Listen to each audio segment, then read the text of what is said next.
day you see writing, whether it's in your school books, newspapers, or even the stories you read at night. But have you ever wondered what the publisher went through to get it published?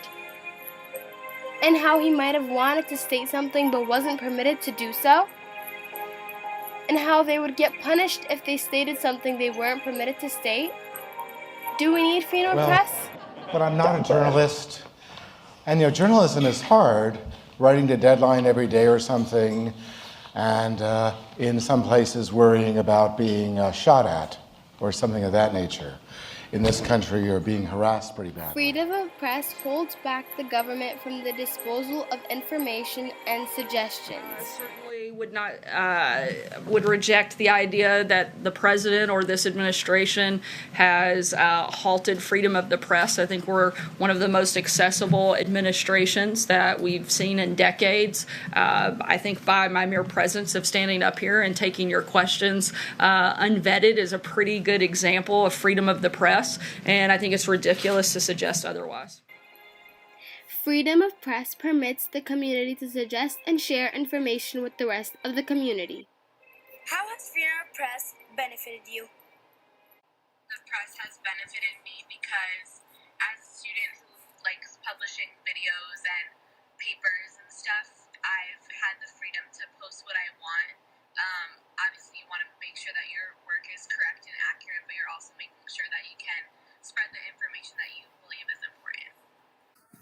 So freedom of speech is, in my opinion, freedom of speech is really important. It's sort of the bedrock of all the other values that we have as human beings, right? Because if you cannot speak freely, you cannot think freely, because what are you going to do with all your free thoughts if you cannot express those, right? And you guys are specifically asking about freedom of press, which is also very important because, as we know, press is the watchdog of a society. The press watches the government and all other authorities and hold them accountable for many things that they're doing, right? It's also a mirror to the society. It's where the society sees the good things and also the bad things. It's also,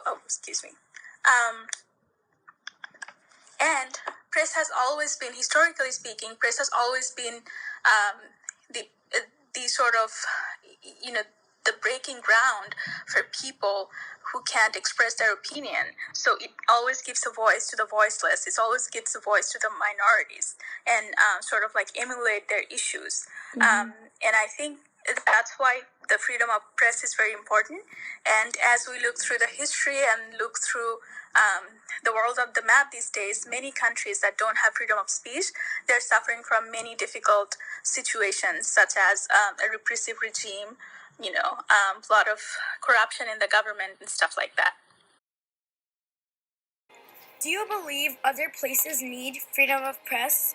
Having a free press is one of the most important ways for a country to succeed because, in my opinion, if you have the government only feeding people information, then they're only going to give them information that they want them to hear rather than all the information that's available and that they should be able to know. And I think that when you're able to hear all sides of an issue, you're really able to make a decision for yourself and create your own opinion. And I think that's super important for every person. So definitely all across the world. Have freedom of press because that's the basic principle of having a press, right?